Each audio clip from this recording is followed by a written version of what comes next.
It's a real pleasure to introduce Dr. Phyllis Zee, who I think, in addition to being a leading candidate to be president of the Really Nice People's Club, she's also accumulated a few credentials along the way. She's the current president of the World Sleep Society, an organization that's dedicated to advancing sleep health worldwide. She's also a previous president of the Sleep Research Society, a previous president of the Sleep Research Society Foundation, and a past chair of the NIH Sleep Disorders Research Advisory Board. She's the recipient of many awards, including the 2011 American Academy of Neurology Sleep Science Award, the 2014 American Academy of Sleep Medicine's Academic Honor, the William C. DeVent Academic Achievement Award, and the 2020 Sleep Research Society Distinguished Scientist Award, and the list goes on. Currently, she's the Benjamin and Virginia T. Bosch's Professor in Neurology and Professor of Neurobiology at Northwestern University. She's the Director of the Center for Circadian and Sleep Medicine and Chief of the Division of Sleep Medicine at Northwestern University's Feinberg School of Medicine. She oversees an interdisciplinary program in basic and translational sleep and circadian rhythm research. And the findings from she and her team have really paved the way for innovative approaches to improving sleep and circadian health. Dr. Zee is the founder of the very first circadian medicine clinic in the United States, where innovative treatments are now available for patients with circadian rhythm disorders. An essential theme of her research program is understanding the role of circadian sleep interactions on the expression and on the development of cardiometabolic and neurological diseases. So Dr. Zee, maybe the very first question we're going to have for you after your presentation is exactly when do you sleep? So it's a pleasure to have you here today. Thank you for taking the time, and the screen is yours. Thank you, David, for a very long introduction and very kind introduction. I am really delighted to be here and honored to be able to speak on this topic of sleep and circadian interrelationships and how they interact to, I think, be really one of the pillars of health. I won't be speaking almost anything about specific sleep disorders because I know you are getting other lectures on that topic in more detailed discussion about those, but I just wanted to kind of put together a bit of a background. So here are some of my disclosures, and as you know, I am also working with Atria, so I'm delighted to be part of this really innovative initiative. So what we're going to do today is we're going to first review very briefly how sleep and circadian rhythms are regulated. And I mean very briefly, this could be 2 lectures on their own or more. And then we're going to look into how this changes, particularly in circadian rhythms, impacts sleep and also on the development of the expression of cardiometabolic and neuropsychiatric disorders. Again, very selected examples of that from our work and that of others. And then finally, we're going to discuss the potential of how circadian sleep-based approaches can enhance brain and cardiometabolic health, and for that matter, not only treatment side, but also for prevention of cognitive decline. So as we are all quite aware of the rotation of the Earth on its axis, this prominent day, night, light, dark cycles is what we observe. And so it's not going to be surprising that our behaviors, our physiology needs to be synchronized and linked to this dramatic change, physical change every day. And indeed, this is how circadian rhythms, these near 24-hour endogenous rhythms evolved, I think, as well as you get into higher animals, into sleep and wake activity, not just sleep, not just rest and activity cycles, as we would see, for example, even in plants. And integrated with all of this is really the need for acquiring fuel during the day. There's light, whether you're a plant or an animal, And so it's very much tied in to metabolism, so metabolic rest activity cycles. When we look at behavior, we clearly see that you should be active when there's light. But as you know, we're often active when there is no light, or we produce artificial light during the night. And that probably is one of the larger impacts on behavior, environment, on our ability to sleep, both the timing and the quality of our overall sleep. But as you'll hear a little bit later, it goes beyond sleep and wake, certainly the implications. And in fact, if you look at circadian rhythms, which are these near 24-hour rhythms, you see this in almost every physiological and perhaps behavior parameter that we've looked at, whether we're looking at the rise in cortisol, that occurs before you actually get up in the morning in preparation, as I think Dr. Dordig was saying, to wake up is preemptive in many ways.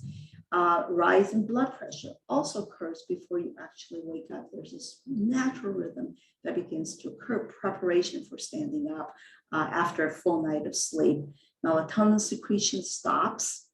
Interestingly, prothrombotic factors, platelets are more aggregable as well in that early morning hours, perhaps explaining in part that relationship between heart attacks in the morning hours as well as thrombotic strokes. Now, if you look at performance, it is also higher during the day. Certainly, maybe about mid-morning, your performance will be higher depending whether you're an owl or a lark. And you can see that throughout all of this occurs. Bowel movements are suppressed at night, you can sleep through the night. But what you notice is that all of these build up so that this part of sleep, which is another circadian rhythm, is protected so that you don't have bowel movements, you don't have to eat, you don't have to drink during this period. So you can get this consolidated amount of sleep. And that sleep is non-REM sleep, which are stages 1, 2, and 3, which I'll show you a little bit later. And also, of course, REM sleep. They're divided into two major brain states, REM sleep and non-REM sleep. They're actually quite different. And sleep itself has functions. For example, just a couple. The blood pressure dips. There is a circadian rhythm to it, but it also dips when you actually sleep well.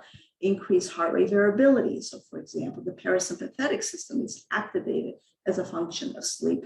And we'll learn a little bit more about lymphatic flow, which is the washing out of these larger toxic proteins and or just substrates from the CNS. So the integration of sleep and circadian rhythms, I almost want to say this all in one breath because I don't think we should separate them.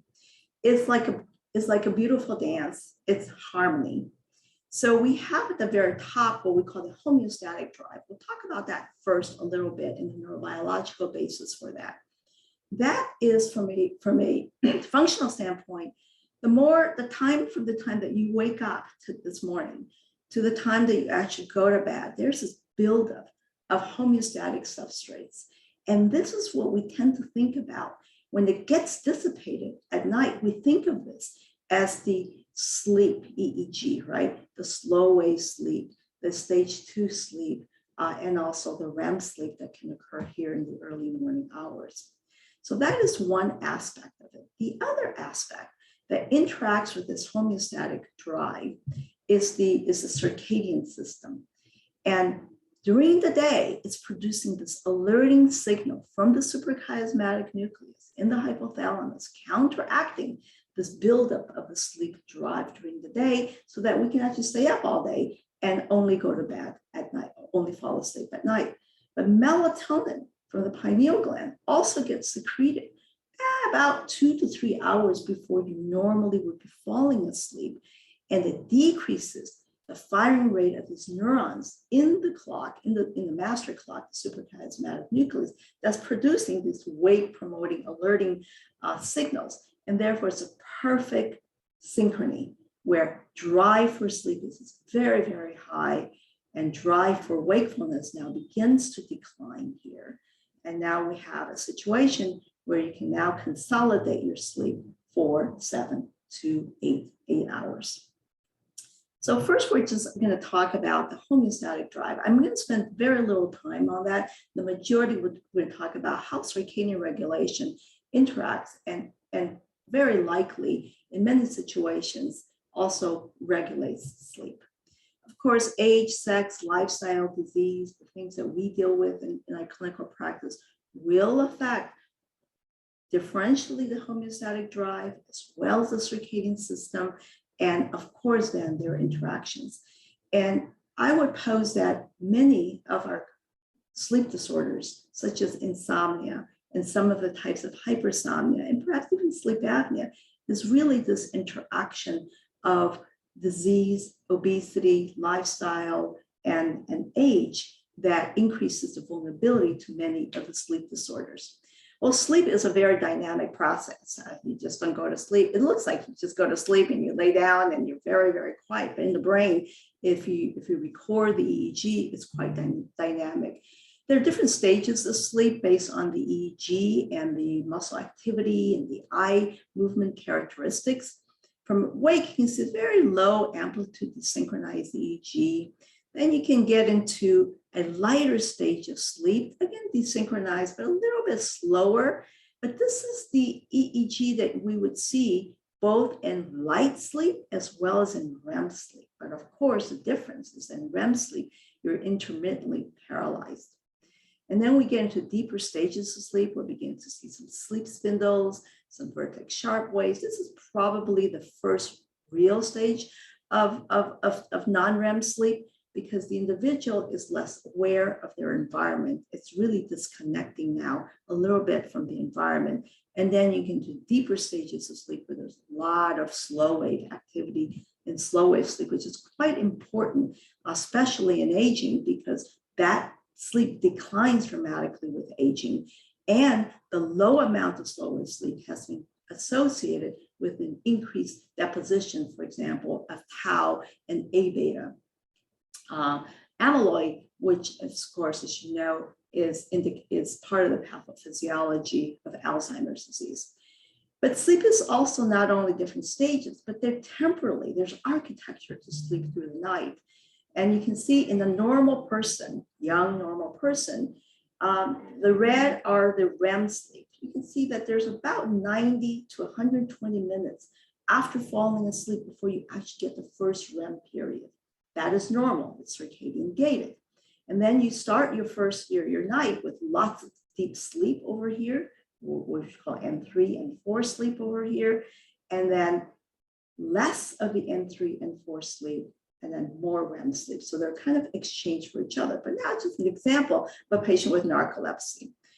Look what's happening. Their REM sleep is occurring almost the moment they fall asleep at night. And even worse, they have REM sleep and they have sleep periods throughout what they should be the wake period. And during the night, they have much more sleep fragmentation than a healthy control. So you can see how looking at this, which we do in the clinic, but also in research studies, can be quite helpful in understanding what sleep quality would be. And sleep quality is this at the top with no sleep during the day, except maybe a tiny nap during the afternoon, if that's planned. Unplanned naps are not good. So I'm going to spend just next few minutes just talking about where this homeostatic sleep is generated, and also wakefulness. And wake is really the most important part because we want to be able to stay awake, and sleep allows you to stay awake. But also from an evolutionary standpoint, we have, as you can see, 1, 2, 3, we have like 7 wake promoting centers in our brain. That's a lot. And we can start with the cholinergic system, which is acetylcholine here in the basal forebrain, but also in the brainstem areas like the peduncopontine, tegmental, lateral dorsal. These are cholinergic areas. Then we have the orexin system, which is here in the hypothalamus and the lateral hypothalamus. And the orexin peptides project to all the other wake promoting centers of the brain. And these include all the areas that produce monoamines, such as histamine from the tuberomammillary nucleus, serotonin from the raphe nucleus, dopamine from the VTA, ventral tegmental area, and very importantly, the locus coeruleus where norepinephrine is. So when these systems are activated, they are, they're wake promoting agents. You are awake, and the orexin system very beautifully, because it projects everywhere, it stabilizes wakefulness. So patients with narcolepsy have low levels of orexin or destruction partially of the area that produces orexin, and therefore their sleep and wake are very, very unstable, as you saw in the earlier slide. And that's what I just preempted myself by saying that the orexin system really was discovered only in 1999, really stabilizes wakefulness. So you're not going from in and out of sleep, in and out of wake throughout the entire day, which is what's happening to patients with narcolepsy. Now, the control of REM sleep is kind of very similar to that of wakefulness, except for that it's mainly here in the brainstem regions, and it's highly cholinergic. So when the acetylcholinergic system is activated, which is activated also during wake, the difference with REM sleep is that the orexin, the histamine, the serotonergic system, and the norepinephrine systems are inhibited. So when there's inhibition of the monoaminergic system, this allows, and there's activation of the acetylcholinergic system, then REM occurs. So, and then the orexin system, of course, regulates also this feedback mechanism. So it's I can't go through great details about this, but certainly can see that in many ways, there's a lot of similarities between REM and wake. That's why the EEG is so lowly, so desynchronized. Looks like somebody's in very, very light sleep. Blood flow is higher in REM sleep than it is in non-REM sleep, and it's equal to almost a quiet wakefulness. What about non-REM sleep, which is 65% of the night we spend in non-REM sleep? Here, I just want to pay attention again to the wake-promoting regions of the brain. You got the histamine system, dopamine, cholinergic, and noradrenergic systems. Now look at these two areas called the median perioptic nucleus and the ventrolateral perioptic nucleus. Again, these were 1999. This is Cliff Saper's baby here, the VLPO, and it's GABAergic. The VLPO is GABAergic, so is the MNPN. And what it does is it sends projections to all the wake promoting centers of the brain, and the brainstem and hypothalamus, and it inhibits them. So one could think about sleep or non-REM sleep as an active inhibition of wake. And there are only two of these here, whereas look how many more wake promoting regions it is. It's very important to be awake, right? To be alert and awake, because otherwise you could get eaten up. So I'm going to summarize this portion by saying that, especially the non-REM sleep portion, that one, if you look at neurotransmitters, but also areas that produce that, if they're activated, they will promote wakefulness, the balance towards wakefulness. And if GABA, ventral perioptic nucleus, median perioptic nucleus, when it's activated, forms sleep. Very interestingly, there are projections, of course, from this GABAergic system to the orexin system, so it can shut it down. And if it shuts that down, it produces more sleep or shuts down wake.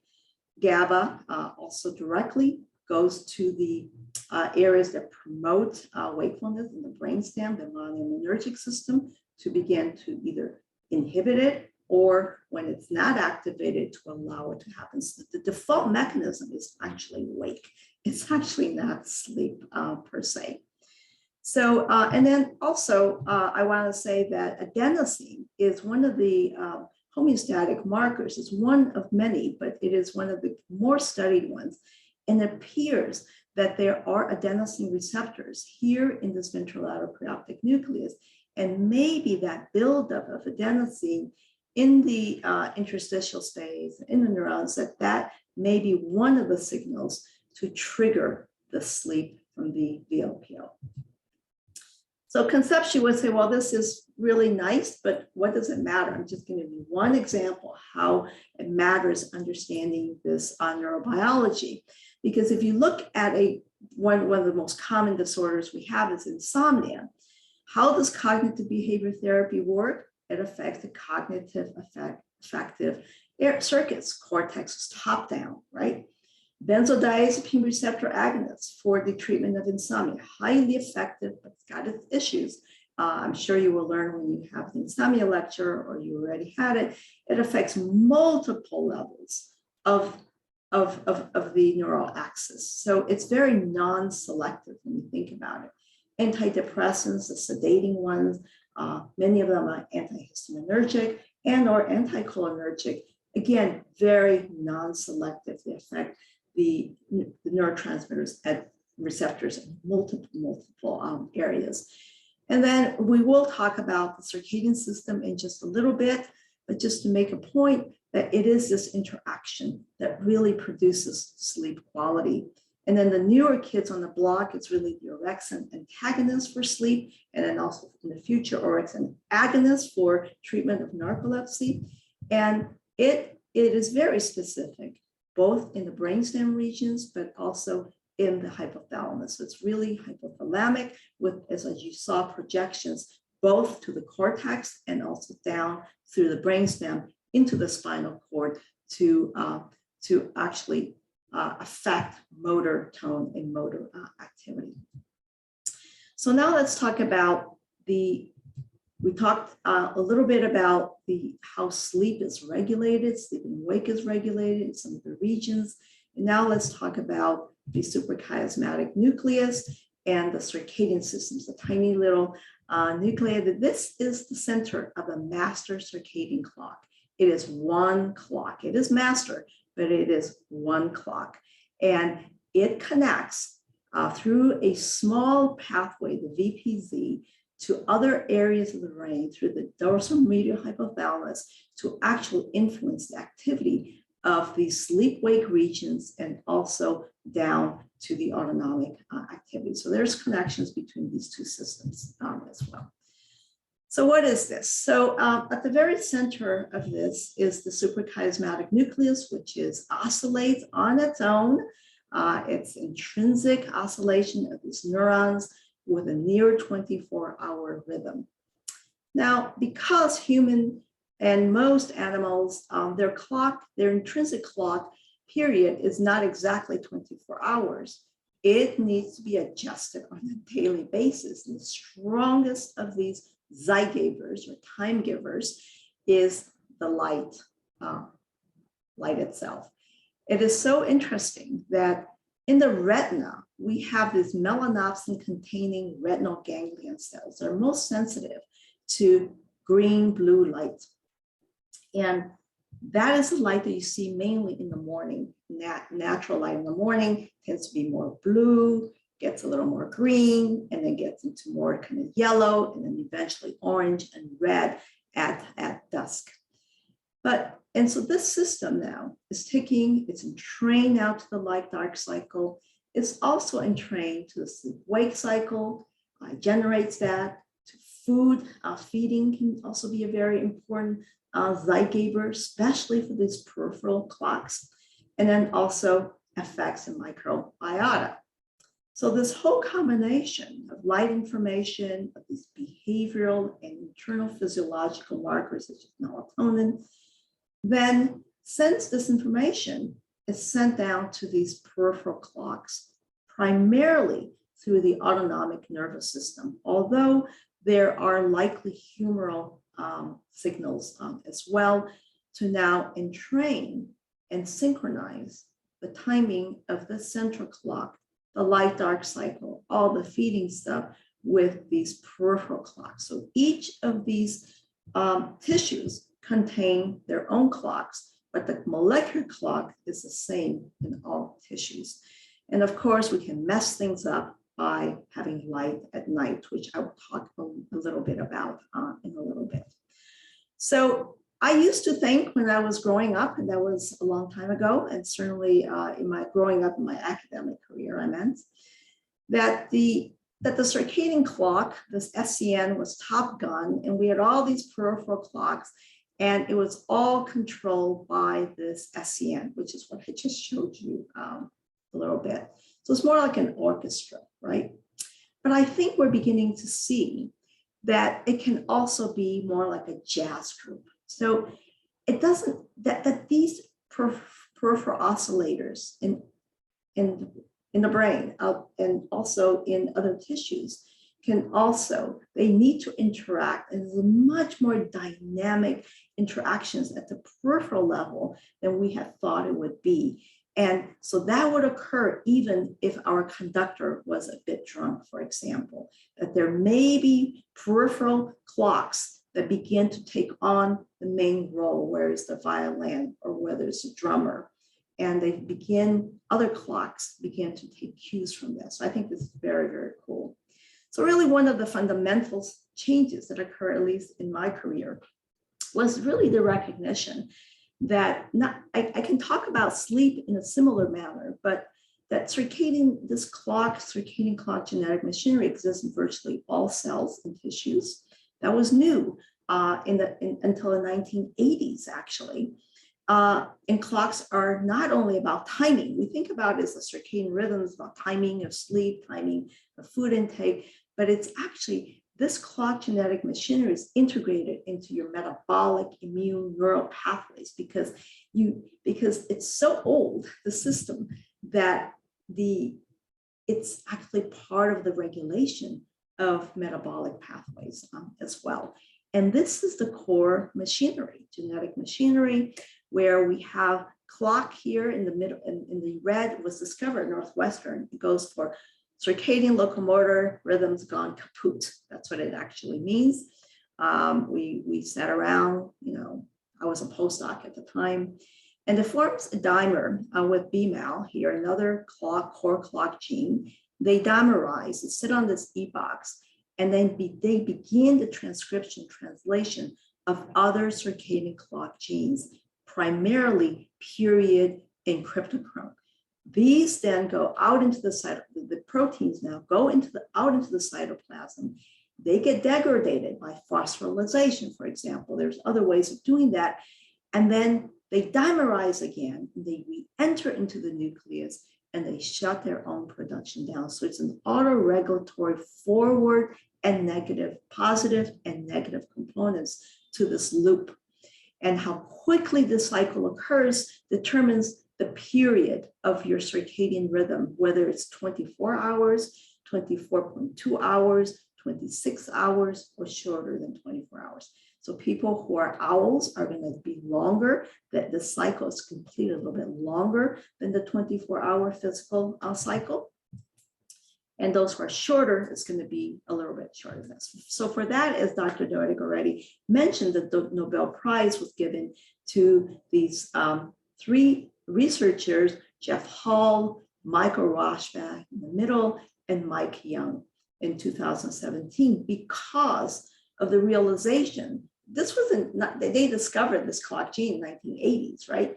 Because it's 20 years later, because of the realization that these clocks are oscillating in every tissue, almost every tissue of your body except the testis. And even furthermore, that these tissues are synchronized with each other primarily through the suprachiasm, the central clock, the orchestra conductor, but also the picture of health is this. Whether it's the brain tissue, muscle tissue, digestive, skin, they bear a phase relationship with each other throughout the day. ZT is Zygaber time, this is clock time. So certain things are peaking at different times of the day. So you would imagine that this must be somehow relevant, right, to medicine. So let's talk about circadian disruption. What does it mean? It probably means that anything that's wrong with the circadian system, it could be the suprachiasmatic nucleus with neurodegeneration, or something that is peripheral. The most common type of circadian disruption that we experience in our daily lives is misalignment between the external environment, the suprachiasmatic nucleus rhythm, and our internal peripheral clocks. So modern misalignment is that most of us experience, including myself. Here's the biologic, here is the physical night, right? Right over here. What do? We get less sleep. We go to bed later than we're supposed to, and we wake up later than we're supposed to. So we're not getting a whole lot of light here in the morning, and we're getting too much light here in the evening. And therefore, we also curtail our sleep period by a little bit, but that's just modern world, nothing wrong with that necessarily. And then shift work is the ultimate, where you totally reverse. You're actually sleeping, you're sleeping when you're supposed to be, your biological internal time says to be awake, and you're awake working at a time when your biological, during your own biological night, which is, of course, the circadian rhythms. And then we have jet lag, which is somewhat closer to that of shift work, but of course it's temporary. And the misalignment will depend on how many hours you actually have traveled. So this is highly significant because 20 to 25% of individuals in modern societies are involved in shift work. And that's a large group of people, and most of them are involved in either night shift work or rotating shift work, and even early morning shift work. If you have to start work at 7 a.m. and you live an hour away, that means you probably have to wake up at 5 o'clock in the morning. And so you are not only sleep curtailed, but circadian misaligned. And then the modern alignment is what we call social jet lag. And I'll show you what that means. And 70% of our population is experiencing, to some extent, social jet lag, especially our children and our younger adults. So I'll talk about that a little bit later. So we have the environment with like dark cycle, we have temperature, we have social work clocks, we have our behaviors, feeding, activity levels, sleep, and those can be misaligned not only with each other, but they can be misaligned with your internal clocks in various tissues of your body, and that can cause circadian disruption. Now, when these systems are misaligned, they're misaligned among tissues and organs, they can then increase the risk for sleep-wake disorders, neurological disorders, psychiatric disorders, metabolic disorders, the list just goes on. And I'm not showing you the data because there's a lot of data already evolving in this area, both kind of cross-sectional studies, but also longitudinal studies really looking at risk that they may actually, in some cases, predispose and in the development of these very chronic conditions. And having chronic medical and psychiatric disorders can certainly affect the synchronization and alignment of these clock systems as well. So it's really very, very bidirectional. So I'm going to just talk a little bit about that. It's not only how much you sleep, but when you sleep, timing, like Dr. Dordick says, timing. Of course, how much you do any of these things is important, but I'll show you why timing should be clearly the fourth dimension in medicine. So there is, we'll talk about light. There, as you can see from this shot from space, there is very little darkness on Earth, even at night. There's lights everywhere, especially in industrialized and large cities, except, in where very few people live. The NIH has been very interested in this area. We had a workshop in this area to really look at how can we on a global level intervene with appropriate lighting, both indoors and decreasing inappropriate lighting indoors and also outdoors to improve overall health. If you are late, if you're awake late at night, you're doing something, you're exposed to light, and that light can shift your circadian rhythms to a later time. Some people sleep with their lights on, especially in cities. Children sleep with their lights on, and older adults sleep with their lights on for safety reasons. And that's quite understandable. If you're sleeping late, you're getting light late, and guess what? You're also eating late. So we're going to talk about some of these behaviors and how they affect the circadian system. So let's look at actigraphy, which is one of the ways where we can measure sleep and wake activity for days and days, months and months. One of the good ways in the clinic, or you could do this with a diary as well, is the concept of the midpoint of sleep. It is what we call a chronotype, a sleep chronotype. In this individual, sleep is here in the aqua color, and then in the red is the pointer here is the midpoint of this individual's sleep, which is about 8 o'clock in the morning. So this person goes to sleep very, very late, like about 4 o'clock in the morning or so, and doesn't wake up until the afternoon. Normal midpoint of sleep is between 2 and 5 o'clock in the morning, even for a very late person like myself. I'm probably like 4:30 in the morning. So this would be normal. So this individual's midpoint is very, very late or delayed, and that would indicate to you that this is a person with a delayed or a severe evening chronotype. What about social jet lag? You don't have to have an abnormal midpoint of sleep or a delayed chronotype to be somebody with social jet lag. So this individual is doing pretty well, right? Goes to bed, falls asleep at midnight, wakes up, between 7:30 and 8 o'clock, varies a little bit on the work days here for the first couple days. So this is his workday midpoint, and it's pretty good. It's about about 3 o'clock, or so, 3 or 4 o'clock in the morning, 3 o'clock in the morning. But when this individual is on his non-work day, this individual delays the sleep and wake times by more than 2 hours. That difference is called social jet lag. That indicates that this individual is not only sleep deprived during the weekdays or work days, but also that their circadian chronotype may be a little bit delayed. Just having this type of minor misalignment has been shown to increase the risk for many of the conditions that I spoke about: increase in lipids, increase in heart disease, etc. And Till Ronenberg has about hundreds of thousands of people where he's downloaded their chronotype based on this and has done some really, really nice work in populations. Now let's look at this from an epidemiological standpoint. This is a study of Hispanics, like the Framingham study of Hispanics. About 13,000 people self-reported sleep timing, and they all had metabolic measures, whether from the glucose tolerance test and also from the fasting glucose.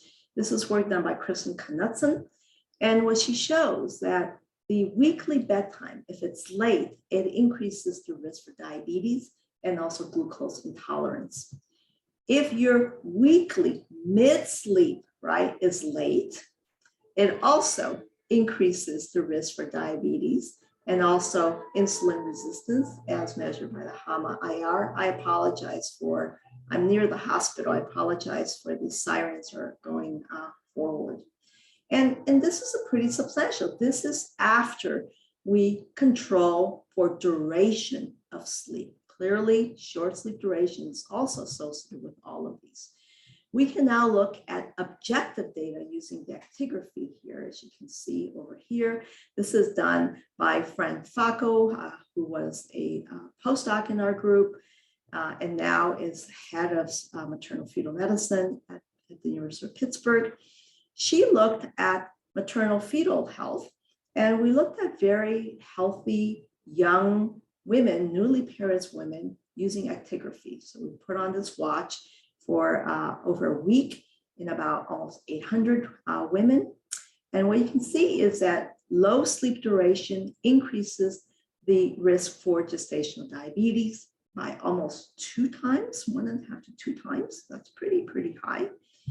But late sleep midpoint after 5 a.m., late circadian chronotype, did the same thing after we adjusted for sleep duration. So in some ways, timing appears to influence sleep duration is tied to sleep duration, because if you're late, you wake up early, you have to go to work, you don't get enough sleep. But timing seems to be a really, really good marker of sleep health. What about light? If you're awake late, you're also getting light late. But I just want to talk about this really nice study done by Chandra Jackson and her group, where this is from the sister study, where, so it's only women. They looked at incident obesity and the relationship between that and any exposure to light at night during sleep. Okay, anytime light at night, including during sleep. And you can see that light television in the room increased the relative risk of obesity, almost 1.3 odds ratio here, the relative risk. And light outside the room, that would be from windows or any other source, hallways, and then also even a small night light in the room. And again, adjusted for as many things as they could adjust for. And what I was surprised about was that I actually don't know anyone that sleeps with their lights on. So I was really surprised that the prevalence of sleeping with light or TV was as high as this. And look at this health disparity, right? Non-Hispanic Black, 36%, Hispanic Latino, 18%, non-Hispanic White, 9%. So this is one area that we can improve upon as well. If we take it to another kind of minor epidemiological study, also now with actigraphy, now we use actigraphy here, we actually measure the light using this watch because it can do that. This is work done by Minji Kim. This is the Chicago Healthy Aging Study, where these are all older adults, or very old. These are older adults. This is a study that started 40 years ago when they were about 30 to 40 years of age, and they were followed.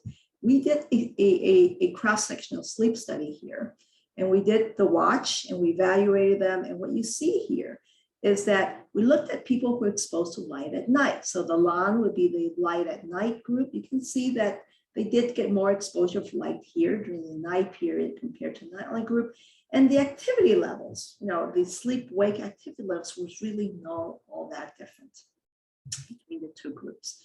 But when you looked at the effect of light at night on cardiometabolic disease, here we look at prevalence. Also, we have some incidence data that I'm not showing you. Those who are exposed to light at night, and light at night means any light. We don't even have high levels of any light at night. More than zero, basically, had increased risk, increased prevalence of obesity, change in BMI from when they were young to when they were older, and also diabetes, but also very interestingly, hypertension. And so cardiovascular metabolic. So just having, it's a correlational study, but there's something going on with that light at night. So we did a recent study about a year or so ago and said, well, why is that? Why would light at night affect us? It's going from the eyes to the brain, as you saw. And what is it doing to this cardiovascular metabolic system? So we did this as a study done by Ivy Chung, who was a graduate student at the time. And you can see right here, this was a study in very healthy young individuals with normal sleep. We brought them in for 2 days. One was a baseline night where they slept in darkness. And then another night, they were randomized to either sleeping in dim light, very dim light, or dark condition. And dim light was 100 lux, kind of hallway amount of light. Sleep wasn't different between the two groups, as you can see here, very normal phase sleepers. And I thought that it would affect their sleep. It did a little bit, but not very much. If anything, it actually increased the amount of deep sleep by sleeping with your minor amounts of lights on, but it did decrease REM sleep by a bit, as you can see, by a few minutes, about four or so minutes. What I was surprised about was that it really did not change wake time, did not wake the individuals up or even had arousals. In fact, these young participants thought that there was very little difference between the dark condition or the light condition. What we saw was that there was no difference between the light condition and the dark condition with melatonin. We drew blood from them every hour throughout the night to look at melatonin, because I thought it would suppress melatonin. Nothing, it did not suppress melatonin. So that light level was so low that it did not suppress even melatonin. But when we looked at the oral glucose tolerance test in the morning when they did wake up, we found that to keep that glucose pretty much in the normal range without any change between the two groups, insulin, especially the first phase of insulin, was higher in the light group. And there was no difference in the dark group. And it's just shown here. It was the early phase of insulin that was higher in the light group.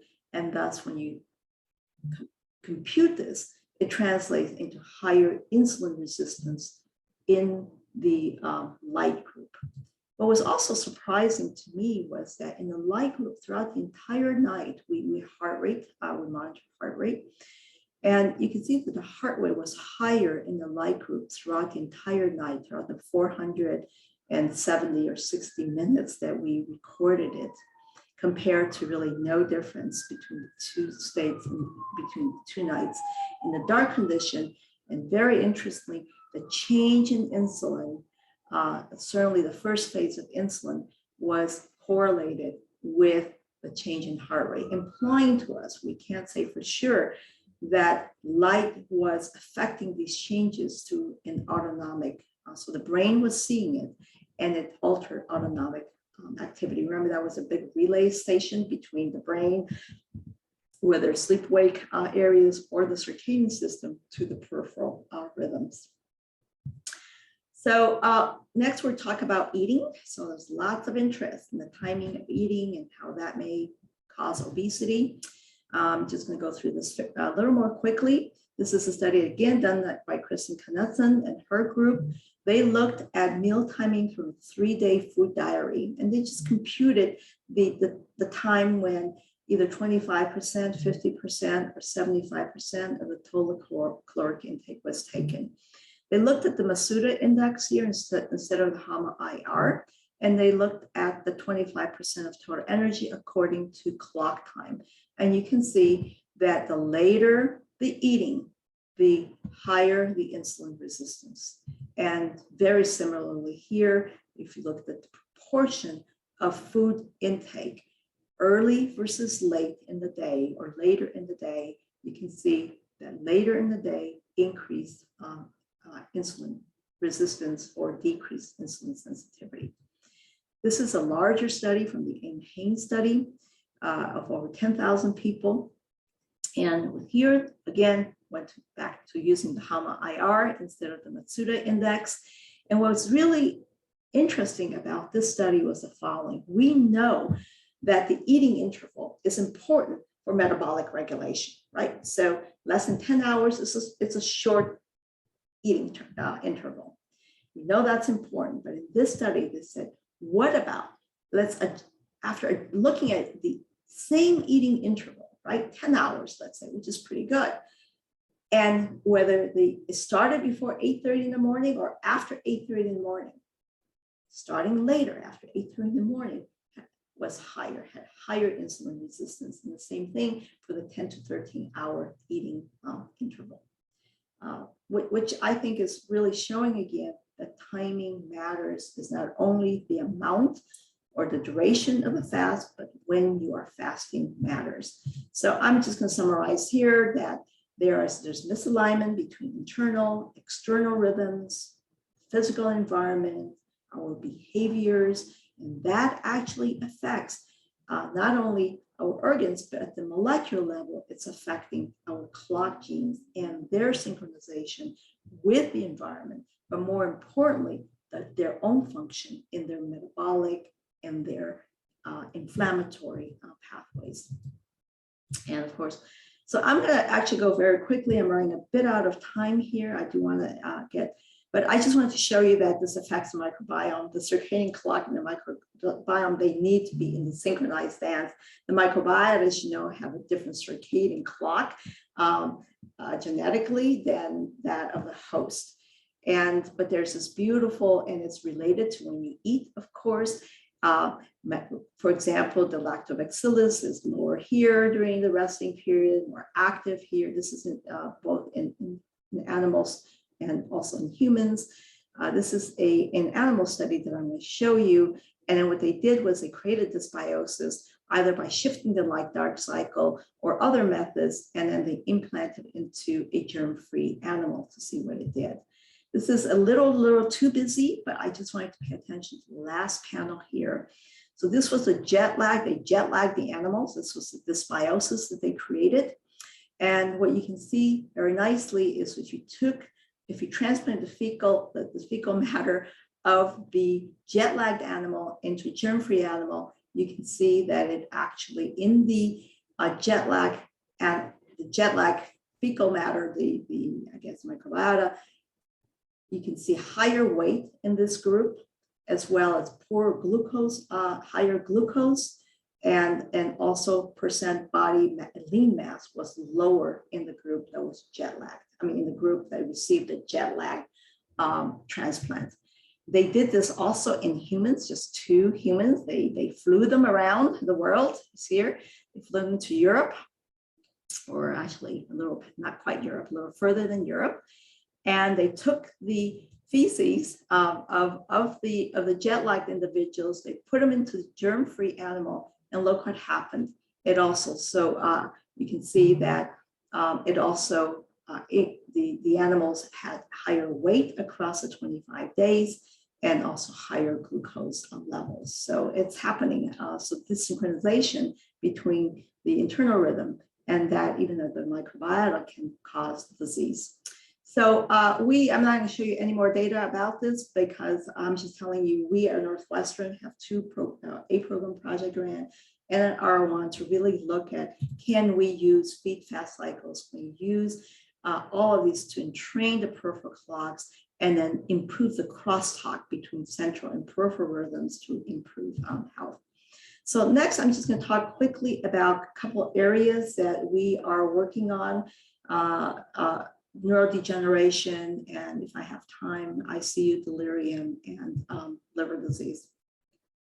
So for neurodegeneration, we know that in many of these conditions, actually all of these conditions, whether we're looking at activity levels or we're looking at the rhythm of melatonin, clock genes, there's either the decrease in the amplitude of the rhythms in neurodegenerative disorders, or there's this delay, which we said, the delayed chronotype, right? Or a delay. Usually the delay occurs early in the disease, and then later in the disease becomes low amplitude. So again, we tend to think, well, neurodegeneration affects circadian and sleep systems, of course, and can further increase neurologic impairment. But also, as you will see, that there is evolving data to indicate that early changes in sleep and circadian rhythms can perhaps seem to increase the risk or appear to be involved in the development, or at least the expression, of neurodegeneration. One example would be in Alzheimer's disease. This is actigraphy data about 1 week in a patient with Alzheimer's disease. What you can see in the arrows is multiple naps during the day, activity, and then lots of sleep fragmentation during the night, lots of activity movements during the night, almost a bit arrhythmic, but still mainly active during the day. And Yoel's group at WashU did CSF studies here. In these older adults without dementia, she did actigraphy, very similar to this, and looked at the correlations between changes in sleep efficiency from actigraphy. So this would be very bad sleep efficiency in this sample here, and also looked at sleep efficiency, looked at the tau, change in tau, change in A beta. You can see the higher the sleep fragmentation, the lower the sleep efficiency, the higher levels of these proteins. And I think it's really interesting. These are normal people. They don't have Alzheimer's disease. And so another study done by Andrew Lim was showing from the Rush aging study, here's a relatively normal older adult, and here's an older adult with more sleep fragmentation. And what he showed was that the higher amount of, the more sleep fragmentation was related to the cumulative probability of developing Alzheimer's disease over a 6-year period, as well as composite global decline in cognition. So it appears to precede, these changes in sleep precede actually the clinical manifestation of disease. How might that be? Well, we talked about the SCN, the bidirectional relationship with sleep, how it regulates peripheral clocks, which can, of course, at the local level, be involved in glucose homeostasis, vascular regulation, inflammation as well, which, as you know, can in turn affect brain homeostasis, but also directly from the central mechanisms, directly affecting brain homeostasis, and therefore increasing the risk perhaps for neurodegeneration, because it's affecting brain homeostasis at multiple levels. The one that is kind of cool to talk about is glymphatic flow. So during sleep, there's higher glymphatic flow. Again, the ability to flush out perhaps, or removing some of these waste products of metabolism. I just want to show you one study that we did several years ago. This is by Alex Vidanovich when he was here at Northwestern. He looked at people with Parkinson's disease. So again, you see a delayed rhythm or fairly arrhythmic or a low amplitude, lots of awakenings. What was new about this was he looked at melatonin every half an hour. Actually, he collected melatonin from the vein, and he found that the patients with Parkinson's disease had very low amplitude melatonin rhythm across the night. Then when he looked at those who were the sleepiest, he found that it was the sleepiest Parkinson's patients that were driving this low melatonin rhythm. So we thought, okay, if the sleepiness is a circadian-based reason, then bright light should help, because bright light is a chronobiotic, right?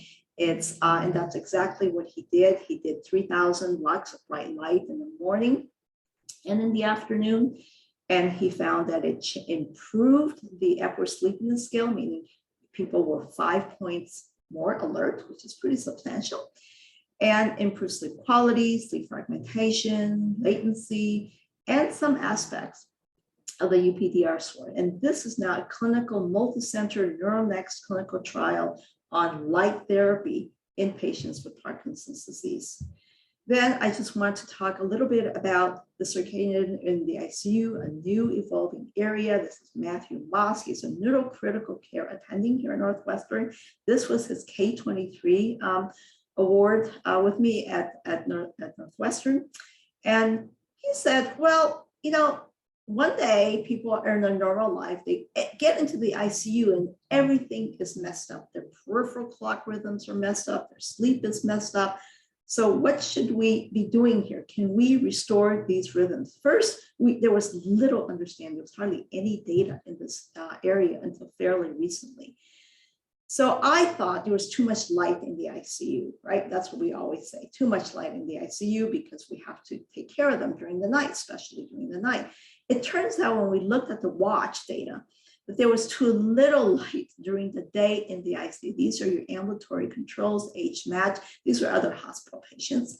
These are your critically ill patients in the neurocritical care units. And you can see they're just not getting light at all, day or night, very much. It's dim light all the time.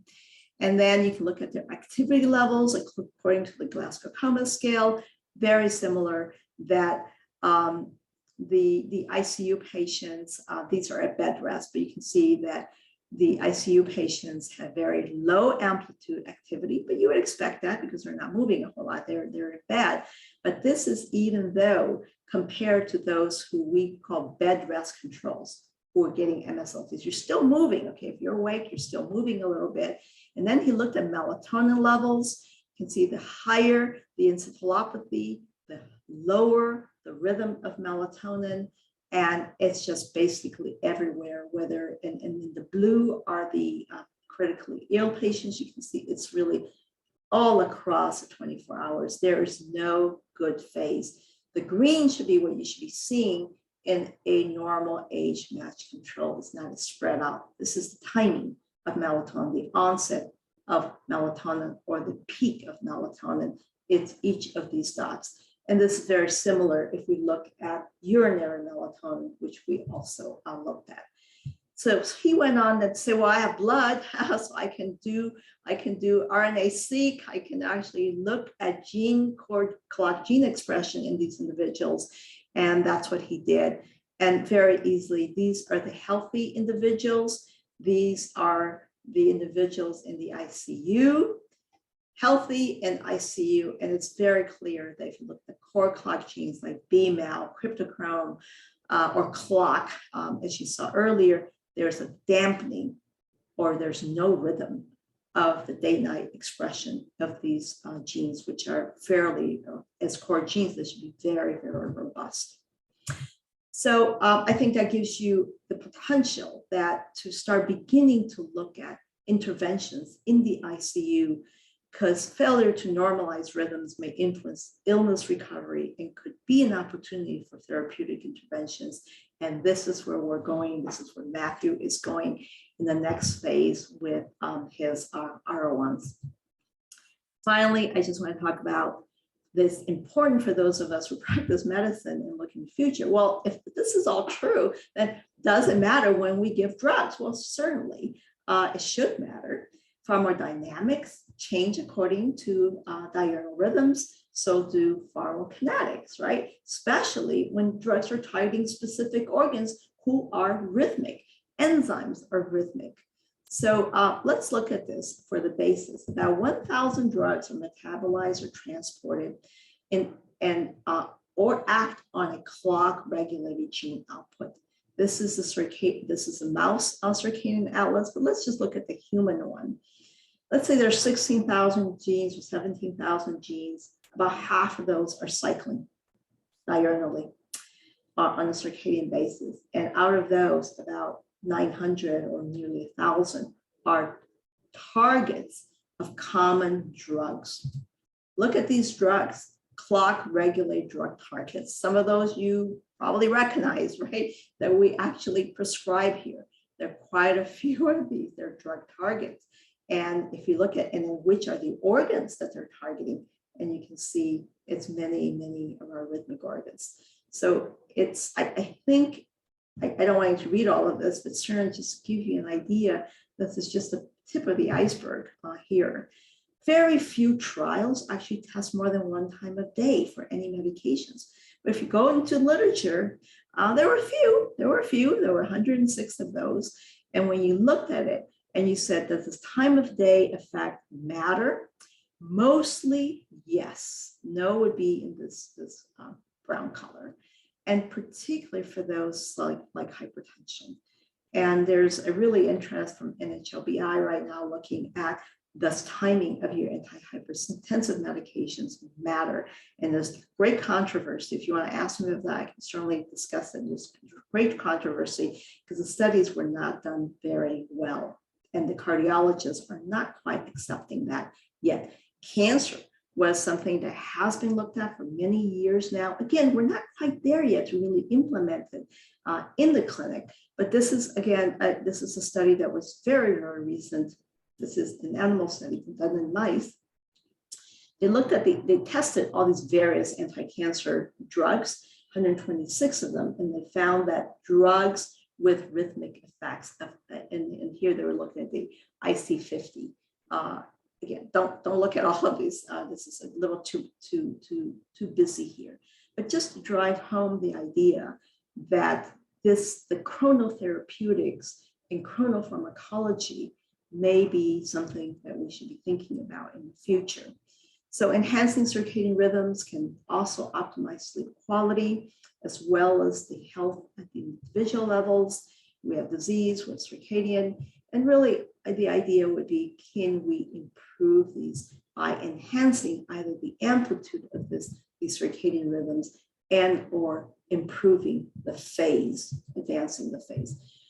We have our central clock, we have our peripheral clocks, we have our sleep-wake cycle, which are involved, which is really the wheel that connects both these systems. With light that affects the central clock, also affect the sleep-wake cycle. We have melatonin that we can use, physical activity levels, feed-fat cycles. All of these are tools that we can use in our management and how we can enhance circadian health. So maintaining a regular sleep-wake schedule, getting enough hours of sleep, getting appropriate light and timing, and feeding with timing is hugely important, as well as exercise. And I always like this picture, which is, hey, the only way to grow old is to age, or live a long life is to age. And if we do these things, I think it's their key to successful aging. And we need to start this way before somebody is an older adult. So our work is trying to apply circadian science to medicine in many, many domains. We're a little busy here. Timing of drugs, our buildings, trying to change lighting in our hospitals, for example, feeding in the ICU. And I think very importantly, consider in your practice circadian dysregulation in the assessment and treatment of other disorders, whether they're sleep or medical or psychiatric disorders. Circadian medicine is getting up there. This is a PubMed search for circadian medicine as a topic. And you can see that it's really only in the last 5 or so years that we're beginning to see this term used. And I think this is the future. And it's really the buildup of the science that I just showed you earlier. And finally, I want to thank my collaborators, but also the NIH and DARPA for funding many of these, some of the studies that I spoke about, and clearly the T32 for funding some of the young researchers that we have in our group. Thank you so much.